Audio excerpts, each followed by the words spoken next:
Hi friends, मैं हूं अवनी प्रधान। मैं आप लोगों को स्वागत करता हूं जोगमाया दिव्य शक्ति यूट्यूब चैनल को।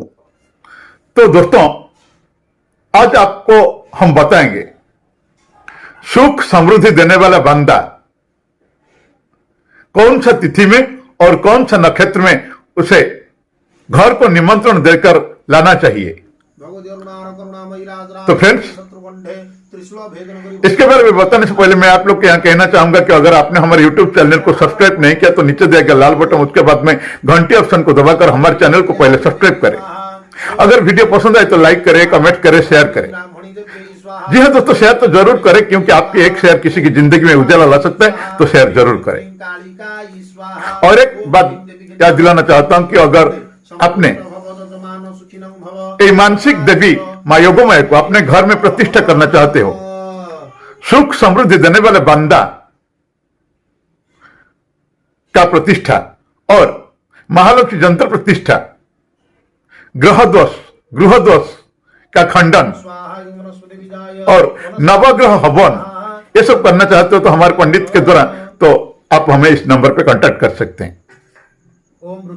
अगर आपकी कोई भी समस्या हो, आप उसका समाधान चाहते हो, तो आप भी हमें कांटेक्ट कर सकते हैं।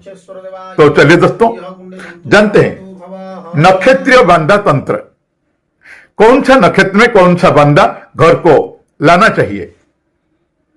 तो दोस्तों, बांदा के बारे में हम पहले भी बता चुके हैं। जब एक वृक्ष पर दूसरे वृक्ष का पौधा उग जाता है तो उसे बांदा कहते। तंत्र प्रयोग में इसे सर्वाधिक महत्व प्राप्त है। निर्देश अनुसार बांदा को विधिवत निमंत्रण देकर रवि पुष्य योग में लाइन और मंत्र द्वारा सिद्ध कर रख लें। आवश्यकता पड़ने पर बांदा का चमत्कारी लाभ प्राप्त किया जा सकता है। कुछ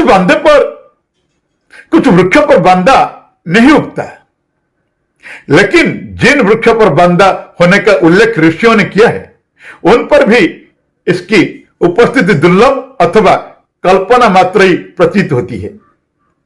इस सबका ज्ञान महर्षियों को न होता तो वे उनका उल्लेख ही क्यों करते हैं, और जो लिखा गया है वो केवल कल्पना अथवा मिथ्या पाखंड न होकर महर्षियों के अध्ययन, अनुभव और दृष्टि शक्ति पर आधारित है। इसलिए विश्वास बनाए रखकर विधानुसार बांदा का प्रयोग करें, लाभ अवश्य ही होगा। रवि पुष्य योग में बांदा घर को लाकर पूजा करें। पूजन के उपरांत जो मैं मंत्र बोलूंगा, उस मंत्र को आपको 108 बार जप करना पड़ेगा और 108 दानों की स्फटिक मोती या शंख की माला प्रयुक्त करें। जब पूर्ण हो जाने पर उसी मंत्र को पढ़ते हुए 108 बार आहुतियों से हवन करें। इस क्रिया से बंदा सिद्ध हो जाता है। कायिक समृद्धि, स्वास्थ्य, आरोग्य तथा आर्थिक समृद्धि के मंत्र अलग अलग है। जिस उद्देश्य के लिए जिस बंदे का प्रयोग किया जाना हो, उसे संबोधित मंत्र के जप से ही उसे अभिषिक्त करना चाहिए। जैसे कि प्रारंभ में स्पष्ट किया है कि किसी भी साधना में मुहूर्त का महत्व सर्वाधिक है। मुहूर्त के अंतर्गत बार, तिथि, लग्न आदि आते हैं। इनमें नक्षत्र का प्रभाव सबसे अधिक है। प्रत्येक तंत्र साधना में नक्षत्र को वरीयता सबसे पहले देनी चाहिए। बांदा तंत्र की साधना में तो महत्व ही नक्षत्र का ही है। अस्तु नक्षत्र क्रम से बांदा की साधना और उसके प्रभाव को प्रयोग का उल्लेख किया गया है। अब पहले कायिक और आर्थिक मंत्र के बारे में बताते हैं। ओम नमो भगवते कायिक समृद्धि का मंत्र। ओम नमो भगवते रुद्राय मृतार्क मध्य संस्थिताय मम शरीरम अमृत कुरु कुरु स्वाहा। आर्थिक समृद्धि का मंत्र। ओम नमो धनोदय स्वाहा। अश्लेषा नक्षत्र में अष्टम शनि और मंगल की स्थिति हो तो इसी मुहूर्त में अर्जुन वृक्ष का बांदा लाकर घर में किसी पवित्र स्थान पर स्थापित करें। इसके साथ ही कमल की मूल और सत्तावर और अनार इन तीनों का रसों मंत्रों द्वारा अभिमंत्रित करके मिलाएं और अंजन तैयार करें। प्राचीन महर्षियों का मत है कि ऐसा अंजन लगाने वाले व्यक्ति को अकस्मात गुप्त धन का पता चल जाता है। नक्षत्र अनुसार विविध बांधव का तंत्र प्रयोग। अश्वनी नक्षत्र, अश्वनी नक्षत्र वाले दिन में बिल्लो यानी कि बेल का जो बांदा उसे लाकर उसे मंत्र से अभिषिक्त करें। ऐसा बांदा बाजू में धारण करने से अदृश्य होने की सिद्ध शीघ्र प्राप्त हो जाती है। भरणी नक्षत्र, इस नक्षत्र में विधिवत कपास का बांदा लाकर धारण करने से अदृश्य होने की क्षमता प्राप्त हो जाती है। पुष्य नक्षत्र, इस नक्षत्र में इमली का बांदा लाकर घर में रखने से धन संपदा की वृद्धि होती है। इसको लाने से स्थापित करने तक विधि पूर्ववत है। अश्लेषा नक्षत्र, सोमवार के दिन यदि अश्लेषा नक्षत्र आए तो उस दिन बेहड़ा का बांदा तंत्र का बहुत उपयोगी और लाभकारी प्रयोग किया जा सकता है। रविवार की संध्या में उक्त बांदा को निमंत्रण देकर सोमवार के प्राप्त विधि पूर्वक घर लाना चाहिए। इसे पूजादि करके घर में तिजोरी, रुपए की थैली तथा जेवरात के बक्स में रखना, जेवरात के बक्स में रखने से धन्य धन की वृद्धि होती है। यदि इसे दुकान के गले में रख दिया जाए तो गला की कभी खाली नहीं होती है, सदा भरा ही रहता है। अश्लेषा नक्षत्र में ही अर्जुन वृक्ष का बांदा लाकर बकरी का मूत्र में घिसे और जिस स्त्रीलोक को बस में करना हो उसके सिर पर डाल दे, देखोगे वो आपकी बस में हो जाएगा। मघा नक्षत्र, इस नक्षत्र में हर सिंगार के वृक्ष पर उत्पन्न बांदा विधिवत लाकर पूजन उपरांत घर में स्थापित करने से श्री संपदा का वृद्धि होती है। पूर्व फाल्गुनी नक्षत्र, पूर्व फाल्गुनी नक्षत्र, इस नक्षत्र में बेहड़ा वृक्ष का बांदा लाकर उसे विधिवत मंत्र द्वारा सिद्ध करके पीस लें। यह बांदा भूत प्रेत बाधा नाशक होता है, इसलिए जहां भी इसकी आवश्यकता हो प्रयोग करें।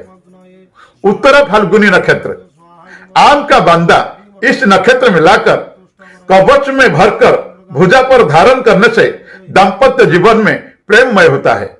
जिन पति पत्नियों में असंतोष, तनाव या मतभेद हो उन्हें यह कवच अवश्य धारण करना चाहिए। हस्ता नक्षत्र, निर्गुंड पौधे की डालों पर उत्पन्न बांदा हस्ता नक्षत्र में लाकर विधिवत घर में स्थापित करने से श्री संपदा और धन्य धान्य की वृद्धि होती है। चित्रा नक्षत्र, धाबड़ी वृक्ष का बांदा इस नक्षत्र में लाया जाता है जो प्रेम और प्रभाव की वृद्धि करता है। ऐसा बांदा सिद्ध कर लेने के बाद शुद्ध पान में डालकर खिलाया जाता है। जिस स्त्री या पुरुष को भी यह बांदा पान में खिला दिया जाएगा वो ही प्रेम करने को बाध्य हो जाएगा। स्वाति नक्षत्र, इस नक्षत्र में हरण वृक्ष का बांदा सिद्ध करके कमर, बाजू में धारण करने या जेब में रखकर जहां भी जाएंगे भारी सम्मान मिलेगा। जहां सम्मान की आशा न होगी वहां से भी मिलने वाले सम्मान को कोई रोक नहीं पाएगा। यह अत्यंत प्रभावशाली होता है। स्वाति नक्षत्र में ही बेर के बांधे को लाने का भी विधान भी है। ऐसे बांधा को विधिवत लाएं और उसे सिद्ध करके दाहिनी भुजा पर बांधें। यह प्रयोग अभिष्ट पूर्ति में सहायक होता है और साधक को उसकी मनोवांछित वस्तुएं प्राप्त हो जाती हैं। स्वाति नक्षत्र में ही लाया गया और सिद्ध किया नीम का बंदा अदृश्यकरण की शक्ति रखता है। इसको भुजा पर धारण करने वाला व्यक्ति तो दूसरे को दृष्टि से लुप्त रहता है। विशाखा नक्षत्र, महुए का बंदा इस नक्षत्र में प्राप्त और सिद्ध करके मस्तक पर धारण किया जाए तो साधक की शारीरिक शक्ति में वृद्धि होती है।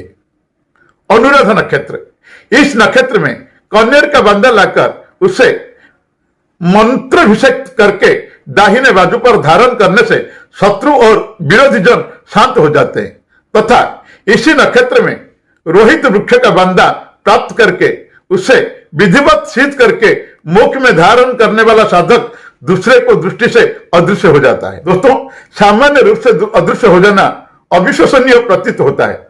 शास्त्र में इसका जिस प्रकार उल्लेख मिलता है उसे ऐसे ही हम कह रहे हैं। ज्येष्ठ नक्षत्र, अनर वृक्ष पर उत्पन्न बंदा इस नक्षत्र में लाकर मंत्र द्वारा उसे सिद्ध करके मकान के मुख्य द्वार पर यदि बांध दिया जाए तो परिवार के छोटे बच्चों पर व्याप्त ग्रह प्रकोप शांत हो जाता है। दुष्ट ग्रह की कुप्रभाव को यह तत्काल दूर कर देता है। मूला नक्षत्र, खजूर के वृक्ष पर उत्पन्न होने वाला बांदा मूल नक्षत्र में प्राप्त करके तथा सिद्ध करके जो व्यक्ति उसे अपने दाएं बाजू पर धारण करता है वह शत्रुजयी हो जाता है। शत्रु को परास्त करने में यह बांदा बहुत लाभकारी रहता है। पूर्वाषाढ़ा नक्षत्र, पूर्वा नामक एक वृक्ष होता है जिस पर एक प्रकार का बांदा स्वतः उग जाता है। इस नक्षत्र में उस बांदा को प्राप्त करें, विधि पूर्वक उसे दाहिने बाजू पर धारण कर लिया जाए तो व्यापार में आश्चर्यजनक तेजी आ जाती है। उत्तराषाढ़ा नक्षत्र, इस नक्षत्र में बेल अथवा अशोक वृक्ष पर उत्पन्न बांदा विधिवत लाकर और मंत्रों द्वारा अभिषिक्त करके शरीर पर धारण कर लिया जाए तो साधक में अदृश्य होने का शक्ति आ जाती है। शतभिक्षा नक्षत्र, मुंगी फल सुपारी के वृक्ष पर उत्पन्न बांदा शतभिक्षा नक्षत्र में लाकर मंत्राभिषेक करके रख लिया जाए। जब भी आवश्यकता पड़े उसका प्रयोग करें। इस बांदा को गाय के दूध में पीसकर सेवन करने से वृद्धावस्था से रक्षा होती है। शरीर की सहन शक्ति के अनुसार ही इसका उपयोग करना चाहिए। फ्रेंड्स, आपने आज जाना कौन सा नक्षत्र में कौन सा बांदा घर को ले आना चाहिए। अगर आपको वीडियो अच्छा लगा हो तो जरूर लाइक करना, कमेंट करना, शेयर करना और चैनल को सब्सक्राइब करना। और एक वीडियो तक मैं आपका अग्नि प्रधान नमस्कार। जय मां योगमाया। मां आप लोग की मंगल करें।